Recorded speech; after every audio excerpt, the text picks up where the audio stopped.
Harlem in the early 1930s did not sleep the way other places slept. It drifted.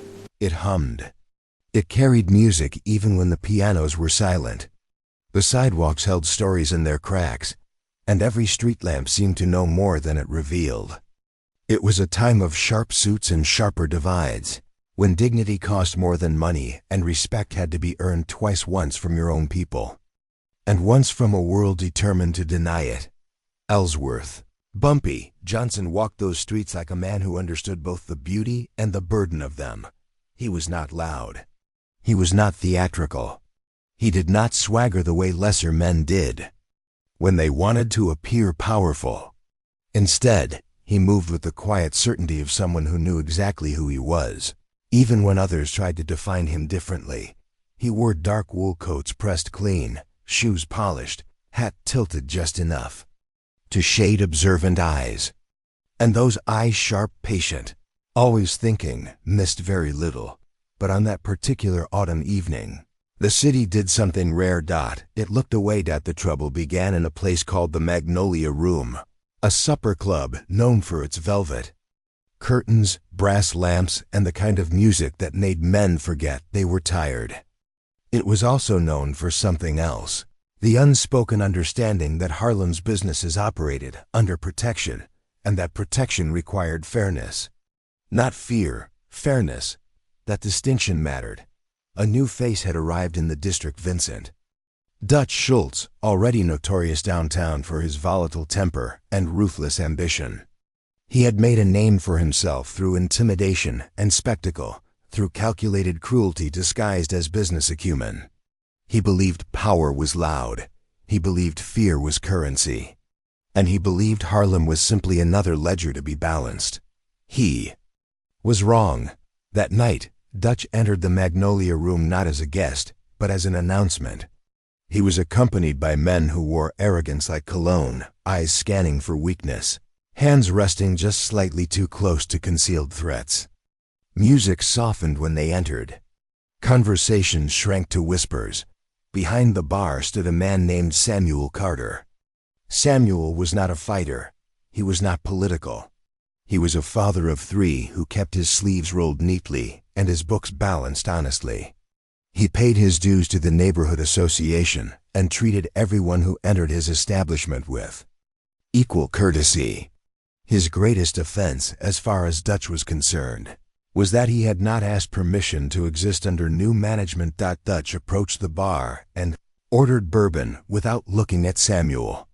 When the drink was poured, he let it sit untouched, staring at the amber liquid like it owed him something. "You're doing well here," Dutch said finally, voice casual but edged with calculation. "We do our best," Samuel replied respectfully.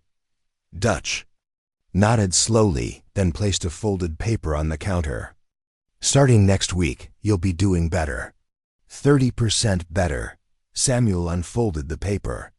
It was not a suggestion. It was a demand. 30% of his weekly earnings, redirected. For protection. Samuel swallowed carefully. "We already contribute," he said gently. "We have arrangements." Dutch's smile was thin. "You have old arrangements." And there it was. The quiet declaration of conquest. Samuel's eyes flickered briefly toward the back of the room, where a familiar figure sat reading a book near the stage, hat resting on the table beside him. Bumpy Johnson had not spoken since Dutch entered. He had not looked up from his page, but he had heard every word. Dutch noticed the glance. "Something amusing?" Dutch asked, turning slightly. Samuel shook his head. "No, sir." Dutch leaned forward. "Let me explain something," he said, his tone shifting from smooth to steel. "The world is changing, and those who adapt survive." He lifted the untouched bourbon and poured it slowly onto the bar top. The liquid spread like an accusation. "Think about it," Dutch added, before turning toward the exit. His men followed, boots echoing against polished wood. The room remained frozen until the door closed. Then all eyes turned to the man by the stage. Bumpy closed his book. He did not rush to the bar. He did not deliver a speech. He simply stood, adjusted his coat, and walked toward Samuel with the measured pace of someone who understood timing. "You all right?" Bumpy asked quietly. Samuel nodded, though his hands trembled slightly. Bumpy surveyed the room, taking in the faces, musicians, waitresses, patrons, each carrying variations of the same question. What now? Bumpy reached into his pocket and placed money on the bar, covering the cost of the spilled bourbon and more. "Keep your books the way you've kept them," Bumpy said calmly. Honest. It was not bravado. It was reassurance. But Dutch Schultz was not a man accustomed to resistance, especially resistance wrapped in composure. 3 nights later, Samuel Carter was arrested, not for violence, not for fraud, for licensing irregularities. The charges were vague, convenient, and devastating. The Magnolia Room was shuttered. The musicians scattered. Samuel's wife stood on the sidewalk, clutching their youngest child while officers nailed closure notices to the door. Harlem watched, and the city looked away. Because the truth was uncomfortable, because power often hides behind paperwork. Because injustice is easier to tolerate when it wears a badge or a business suit.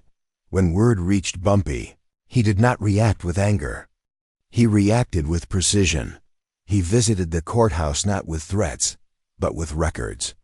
He met with attorneys not with cash, but with facts. He spoke to community leaders not with fury, but with clarity. "This is not about territory," he told them. "This is about precedent." He understood something many did not. If Samuel fell quietly, others would follow, and fear would become policy. Meanwhile, Dutch made appearances across Harlem, shaking hands he did not respect, promising prosperity, while tightening invisible chains. He believed Samuel's arrest had sent the message clearly enough, but Bumpy had already begun rewriting the narrative. He arranged a meeting, not in a back alley, but in a church basement. Community leaders, business owners, clergy, musicians, all gathered beneath dim lights and painted saints. Bumpy stood before them, not as a ruler, but as a neighbor. "If we respond with chaos," he said evenly, "we confirm their assumptions." He let that settle. "If we respond with discipline, we redefine them." He proposed something radical for the time. Collective refusal. No. Business would pay the new percentage. No public outcry. No violence. Just unified silence. Harlem would not bend. The risk was enormous. Dutch's retaliation would be swift, but dignity, Bumpy believed, was contagious. Within days, word spread quietly. Barbershops, tailors, grocers, jazz clubs. 30% would not be surrendered. Dutch noticed immediately. His visits were met with polite smiles and identical responses. "We're satisfied with our current arrangements." His temper flared. Threats were implied. Inspections increased. But something had shifted. He was no longer intimidating individuals. He was confronting a community. And behind that community stood a man who never raised his voice. One evening, Dutch confronted Bumpy directly outside a cafe on 135th Street. "You think this is a game?" Dutch asked, stepping close. Bumpy held his gaze calmly. "No." Dutch leaned in further. "You're costing people their livelihoods." Bumpy's response was steady. "No, I'm protecting them." A tense silence stretched between them. "You're not strong enough to stop what's coming," Dutch said finally. Bumpy adjusted his hat slightly. "Strength isn't measured by how loudly you threaten." Dutch scoffed, but there was uncertainty in his eyes, because deep down, he sensed something he did not understand. Bumpy was not resisting with aggression. He was resisting with principle. And principle is far more difficult to dismantle. That night, Samuel Carter was released, charges dismissed due to insufficient documentation. The Magnolia Room reopened a week later to a full house. Music poured into the street like defiance wrapped in melody. Samuel stood behind the bar again, sleeves rolled neatly, eyes glistening when Bumpy entered. They did not embrace. They did not celebrate loudly. They simply nodded. And in that lived something profound. Respect. Dutch watched from a distance. His plan had not failed completely, but it had not succeeded either. And in his world, partial victories felt like defeat. As the autumn deepened into winter, Harlem moved differently. People stood straighter. Businesses operated with renewed pride. The message had been delivered without a single public act of violence. You cannot bully a community that remembers its worth. But Dutch Schultz was not finished. Men like him rarely retreat quietly. They escalate. And somewhere in the city's darker corners, plans were being drafted. Because humiliation, especially quiet humiliation, breeds recklessness, and Bumpy Johnson had just embarrassed a man who believed fear was his greatest weapon. The next move would not target paperwork. It would target pride. And when pride is wounded, storms follow. The victory at the Magnolia Room did not echo with cheers, and that was precisely what unsettled Dutch Schultz the most. Harlem had not celebrated. It had not announced triumph. Instead, the neighborhood carried itself with a quiet steadiness that felt almost defiant. Businesses reopened, music returned, laughter drifted back into the streets, but beneath it all ran an unmistakable current of resolve, the kind that could not be broken with intimidation alone. For a man like Dutch, who relied on visible fear to affirm his dominance, this kind of calm was intolerable. Silence, he understood instinctively, was far more dangerous than noise. Dutch responded the only way he knew how, by escalating cruelty in a way that would force a reaction. He began targeting those who could not easily push back: young porters, elderly shopkeepers, musicians who relied on permits issued by offices that suddenly found irregularities where none had existed before. These were not acts meant to make money. They were acts meant to humiliate. Each small cruelty carried a message: I can still hurt you whenever I want. And the city, once again, largely looked away. Bumpy Johnson saw all of it. He heard the whispers carried to him in back rooms and barber chairs, felt the unease settling into faces that had only recently begun to relax. Yet he did not rush to confront Dutch. He did not gather men. He did not issue threats. He waited. Because Bumpy understood something that men like Dutch never learned: panic feeds power, but patience starves it. Still, patience did not mean inaction. It meant preparation. The breaking point came through a man named Elijah Moore, a quiet church deacon who ran a small dry cleaning shop near 7th Avenue. Elijah had lived his entire life by rules that were supposed to protect honest people. He paid taxes, he kept records. He greeted everyone the same, regardless of status or skin color. One evening, after closing his shop, Elijah was stopped by two men who introduced themselves politely, almost apologetically. They informed him that his shop had been flagged for violations and would be closed indefinitely unless a temporary arrangement could be made. When Elijah refused calmly, respectfully, the men beat him badly in the alley behind his store. Not enough to kill him, just enough to remind him of his place. The next morning, Elijah's shop was padlocked. No charges. No explanation. Just silence. When Bumpy visited Elijah later that day, the deacon sat in a straight-back chair in the front room of his home, face bruised, eyes steady but tired. He did not complain. He did not ask for revenge. He only said one thing that lodged itself deep in Bumpy's chest. "I don't understand," Elijah murmured. "I did everything right." That sentence carried more weight than any insult Dutch had ever delivered. It was the quiet devastation of realizing that morality alone was not enough in a world structured to reward cruelty. Bumpy listened without interruption, his expression composed, his hands folded loosely. When Elijah finished speaking, Bumpy leaned forward slightly. "You did do everything right," he said gently, "and that matters more than you know." But outside that small living room, the damage was spreading.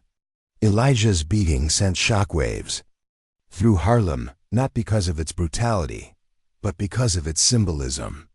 If even men like Elijah could be crushed without consequence, then safety itself was an illusion.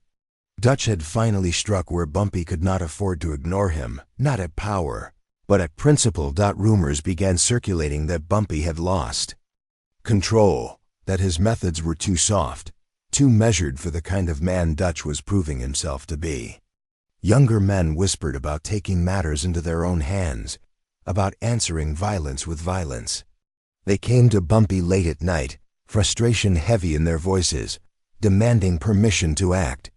Bumpy listened to every one of them, never dismissing their anger, never validating their worst instincts. When they finished, he responded with the same quiet certainty every time. If we abandon who we are, he told them, we become exactly what they expect. Dutch, meanwhile, grew bolder. He made his presence known in Harlem's most public spaces, laughing loudly, buying drinks, reminding everyone that he was untouchable.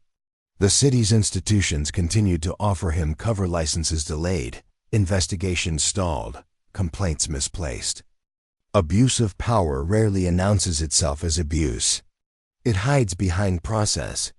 And Dutch knew exactly how to exploit that. The tension became unbearable, like a held breath that could not be released. Harlem stood on the edge of something dangerous, unsure whether it would be pulled into chaos or crushed under restraint. And then Dutch made a mistake that revealed everything. He targeted a funeral when a young musician, barely 20, collapsed from untreated pneumonia after losing access to work and health care due to repeated permit suspensions. The community gathered to mourn. The church overflowed. Music filled the air, somber and aching. It was meant to be a moment of shared grief, a reminder of humanity in a city that too often denied it. Dutch chose that moment to send his message. His men arrived late, standing outside the church, smoking, laughing, deliberately blocking cars, forcing mourners to walk past them. One of them remarked loudly that business would be easier if people learned faster. The insult was surgical. That night, the city did not just look away, it flinched, and Bumpy Johnson decided it was time, but not the way anyone expected. Rather than confront Dutch publicly, Bumpy requested a meeting with several city officials, licensing board members, community liaisons, businessmen who prided themselves on neutrality. He invited them not to a club or office, but to Elijah Moore's closed dry cleaning shop. The place still smelled faintly of soap and steam, machines standing. Silent like witnesses, Bumpy did not accuse. He did not raise his voice. He simply walked them through the shop, showing them the neatly kept records, the spotless floors, the permit renewals stamped and approved months earlier. This place, Bumpy said calmly, was shut down without explanation. This man was beaten without charges, and a neighborhood was told without words that decency is optional. The officials shifted uncomfortably, murmuring about investigations and procedures. Bumpy let them speak. Then he asked one question, delivered softly but precisely. If this can happen to him, he said, gesturing toward Elijah, who exactly is safe? The room fell silent. This was the turning of the knife not through force, but through accountability. Bumpy followed with documentation, affidavits, quiet testimonies collected over weeks. Patterns emerged, names repeated.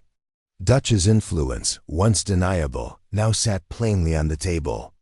Not as rumor, as structure. Word spread quickly that something was changing, not in the streets, but in offices. Inspections were suddenly reviewed. Complaints resurfaced. Permits were reinstated without fanfare. Elijah's shop reopened within days. No apology was issued, none was needed. The message was clear. The silence that had protected Dutch was beginning to crack. Dutch felt it immediately. Invitations stopped coming. Smiles grew forced. His laughter no longer commanded rooms. When he finally confronted Bumpy again, it was not with arrogance, but with frustration sharpened by fear. "You think you're clever," Dutch spat. "You think paperwork scares me?" Bumpy's reply was almost gentle. "No," he said. "I think exposure does." For the first time, Dutch understood the danger he faced. Not the danger of retaliation, but of irrelevance. Of being seen not as powerful, but as crude. Not as feared, but as embarrassing.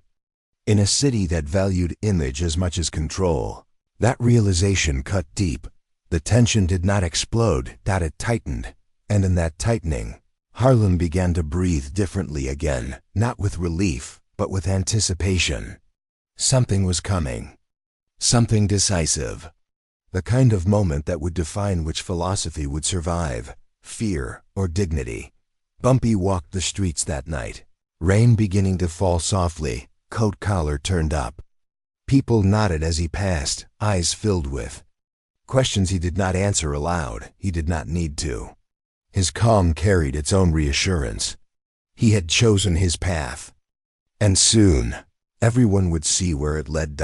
Because Dutch Schultz had mistaken restraint for weakness, and he was about to learn the cost of that mistake.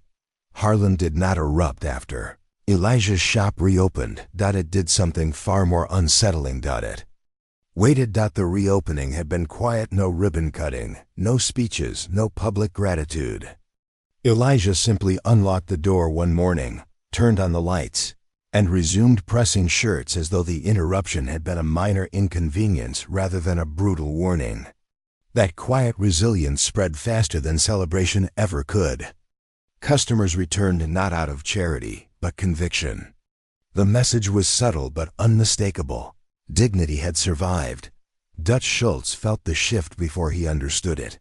His name still carried weight, but the way had changed. It no longer inspired fear in the same way. It inspired caution, calculation. People smiled at him, yes, but their eyes no longer dropped immediately. And in the world Dutch lived in, eye contact was currency. He began pushing harder. Inspections turned aggressive. Suppliers were leaned on. Musicians were warned that certain clubs might lose access to distribution networks if they continued operating under old arrangements. Dutch was not trying to make money anymore. He was trying to make an example. And that was when he made his most dangerous move. He called for a meeting, not a back alley confrontation, not a whispered negotiation, a public one. Dutch arranged for a business forum at the Imperial Hall, an upscale ballroom that sat at the uneasy border between downtown influence and Harlem independence. Invitations were sent to merchants, bankers, local officials, clergy, union representatives, and most deliberately Bumpy Johnson. The intention was theatrical humiliation. Dutch intended to force Bumpy into a corner in front of everyone who mattered. Bumpy accepted without hesitation. On the evening of the gathering, Imperial Hall glowed beneath chandelier light. Marble floors reflected polished shoes. Cigarette smoke drifted upward in elegant spirals. Men in tailored suits clustered in careful alliances, whispering predictions about how the night would unfold. Women in silk dresses observed quietly, sensing the undercurrent beneath the civility. Dutch arrived first, as he preferred, ensuring all eyes were present before the tension entered. He wore a crisp white suit that demanded attention. His smile was controlled but sharp. He shook hands too firmly. He laughed too loudly. And then Bumpy entered. He wore black, not flashy, not ornate, impeccably pressed. His hat was removed at the door, his posture straight, his expression neutral. He did not survey the room for all eyes. He did not signal to supporters. He simply walked forward as if stepping into a library rather than a battlefield. The room adjusted. Around him, conversations quieted not out of fear, but anticipation. Dutch stepped forward with open arms, his voice magnanimous. "Mr. Johnson," he said loudly enough for the crowd to hear. "Glad you could make it. Thought we might finally clear up some misunderstandings." Bumpy's reply was smooth. "Misunderstandings prefer light," he said evenly. "I'm Glad you invited it. A murmur moved through the room. Dutch gestured toward the raised platform at the center of the hall. 2 chairs waited there beneath the chandeliers. It resembled a debate more than a negotiation. Dutch took his seat first, crossing one leg over the other, fingers steepled confidently. Bumpy sat opposite him, hands resting calmly on his knees. Dutch began with charm. He spoke about growth, about opportunity, about modernization. He framed his demands as necessary evolution. Progress, he said, requires adjustment. Then his tone shifted. He referenced the collective refusal of Harlem's businesses. He referenced lost revenue. He implied that resistance had consequences, not threats, but inevitabilities. His voice sharpened slightly as he spoke of Elijah's shop, carefully omitting the violence but highlighting the regulatory issues. Finally, he turned to Bumpy directly. "You've positioned yourself as some kind of guardian," Dutch said, smiling thinly. "But what you're really doing is stalling progress. You're encouraging defiance that could hurt everyone here." The accusation hung heavy. All eyes shifted to Bumpy. He did not rush. He did not react emotionally. He let the silence stretch just long enough to make discomfort bloom. In that silence, Dutch shifted slightly in his seat. Then Bumpy spoke. "Progress," he began calmly, "is not measured by how much you can extract. It's measured by what remains standing after you're finished." He let that settle.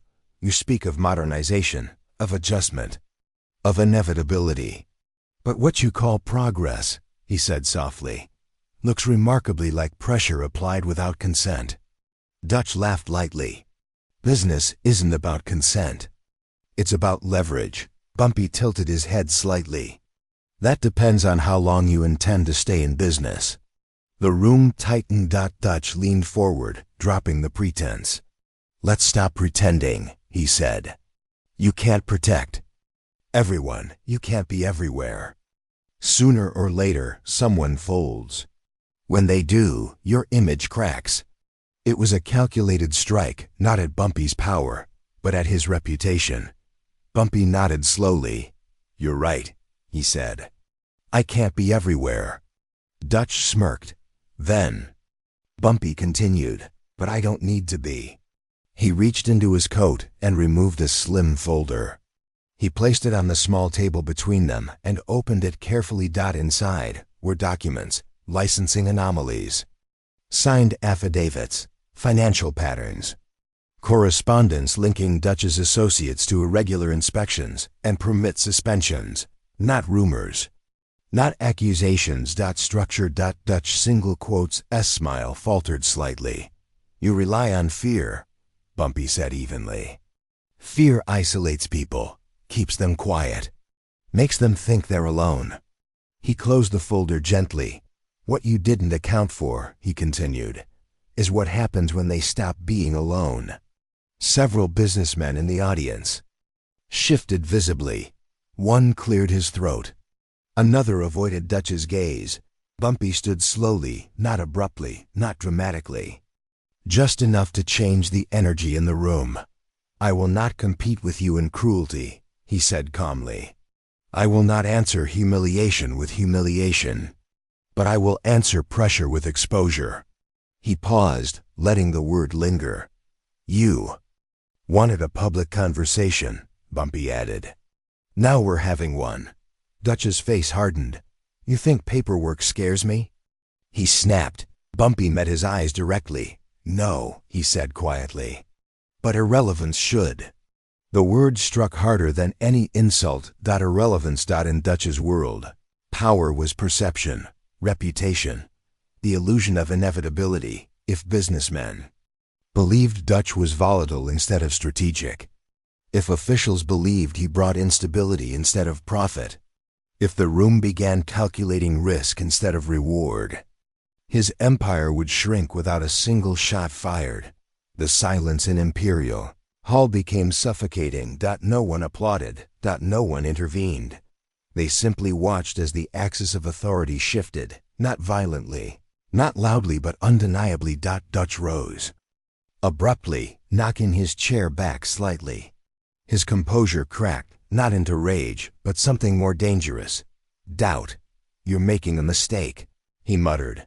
Bumpy adjusted his cuff calmly. "No," he replied. "I'm correcting one." Dutch looked around the room, searching for loyalty in faces that now offered only neutrality. And neutrality, in moments like this, was abandonment. For the first time since stepping into Harlem, Dutch Schultz stood without visible dominance. The humiliation was not theatrical. It was surgical, and it was complete. He left Imperial Hall without another word. No one followed him. Bumpy did not smile. He did not bask in victory. He simply put on his hat and walked toward the exit as conversations resumed in low, thoughtful tones. Outside the air was cool. Streetlights reflected against the wet pavement. Bumpy paused briefly on the steps, looking out over the city that had tested him. He had not won through violence. He had not retaliated. He had not shouted.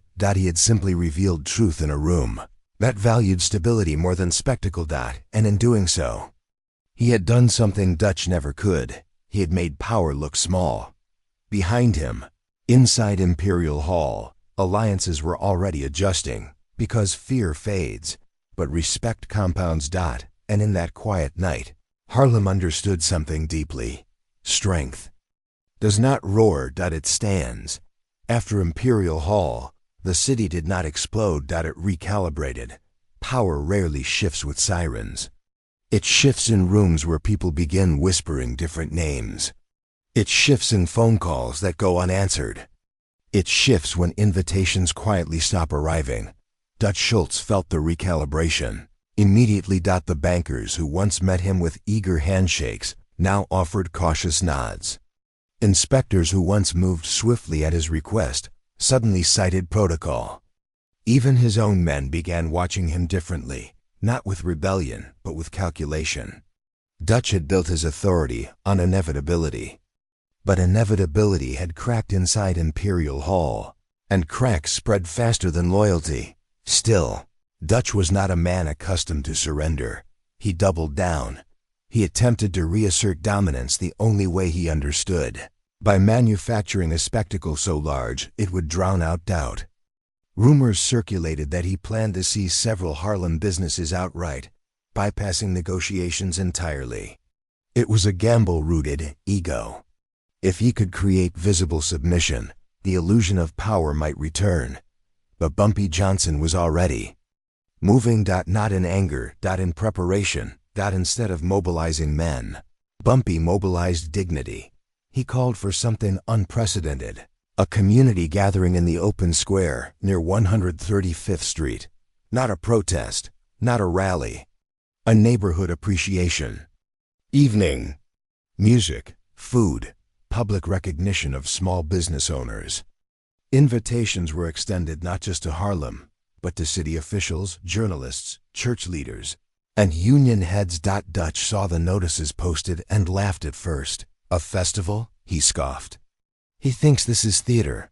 But he underestimated something fundamental. The square filled that evening long before sunset. Families arrived in pressed clothing. Shopkeepers stood proudly beside hand-painted signs. Musicians tuned instruments beneath strings of lights. Children ran between tables, decorated with candles. The air felt warm, hopeful, not defiant, but unified. At the center stood a modest wooden podium. Bumpy arrived without fanfare. He wore a dark overcoat and carried no visible entourage.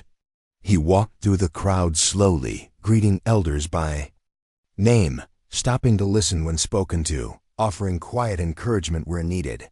No one had to make room for him.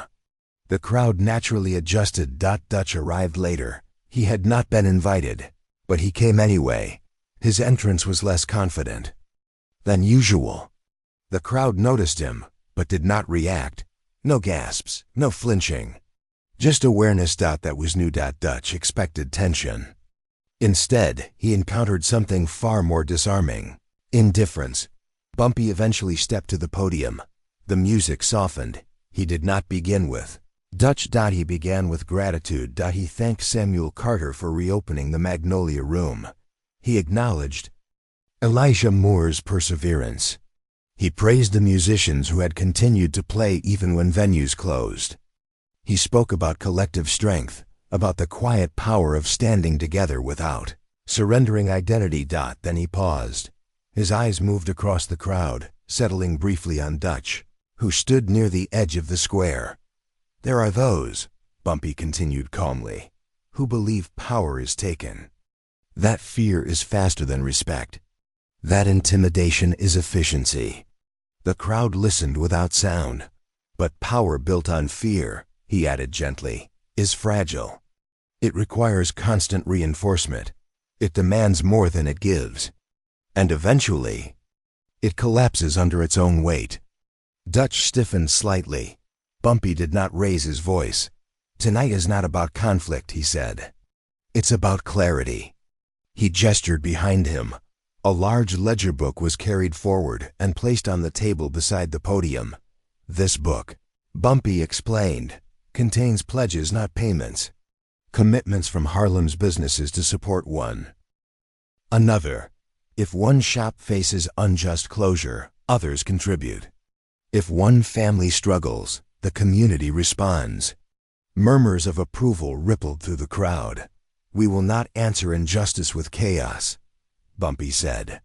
We will answer it with solidarity. It was not dramatic. It was revolutionary. Dutch felt it then. The final shift. This was no longer about resisting him. It was about outgrowing him. He stepped forward unexpectedly. Voice sharp. You think this makes you untouchable? He demanded. The crowd tensed. Bumpy met his gaze steadily. No, he replied calmly. It makes us accountable. Dutch laughed, but it lacked force. Accountable to who? To each other. 3 simple words. The silence that followed felt enormous. Dutch looked around. No one stepped forward to support him. No one laughed. No one echoed his defiance. In that moment, Dutch understood something he had never prepared for. He was alone. Not physically. Structurally. His power required division, isolation, fear. But Bumpy had constructed something fear could not penetrate: community ownership. Dutch's voice dropped slightly. You've made me the villain, he muttered. Bumpy's expression did not change. No, he said softly. Your choices did. The honesty of it struck harder than accusation. For the first time since stepping into Harlem, Dutch's composure cracked, not into rage, but into realization. He had tried humiliation. He had tried intimidation. He had tried spectacle. And Bumpy had answered each with restraint, exposure, and unity. There was nothing left to escalate without destroying himself. The crowd did not jeer. They did not mock. They simply watched. And sometimes, being watched without fear is more devastating than being opposed. Dutch looked at Bumpy for a long moment. You could have destroyed me, he said quietly. Bumpy's response was measured. Destruction isn't leadership. Another silence. Then Dutch did something no one expected. He stepped back, not dramatically. Not ceremonially. But it was enough. But exhaled, collectively. Though no one cheered, because this was not triumph. It was resolution. Dutch turned and walked away from the square, not chased, not confronted, simply diminished. The music resumed slowly. Children resumed laughing. Candles flickered. Against the evening breeze, Bumpy remained at the podium for a moment longer, then closed the ledger book gently. Samuel approached him quietly. Is it over? He asked. Bumpy looked out at the neighborhood, at families, at reopened businesses, at faces no longer burdened by uncertainty. It's steady, he replied. And steady was enough. Later that night, as the square emptied and the lights were taken down, Bumpy walked alone through the streets. No parade, no applause. Just quiet footsteps against pavement. He paused beneath a street lamp, adjusting his coat collar as a light drizzle began to fall. Rain again. But this time, there was no blood. No humiliation, Only reflection. He opened his umbrella, clean, intact, steady against the drizzle, and continued walking. Behind him, Harlem carried on, not because one man had dominated another, but because one man had refused to become what his enemy expected, and that refusal changed everything.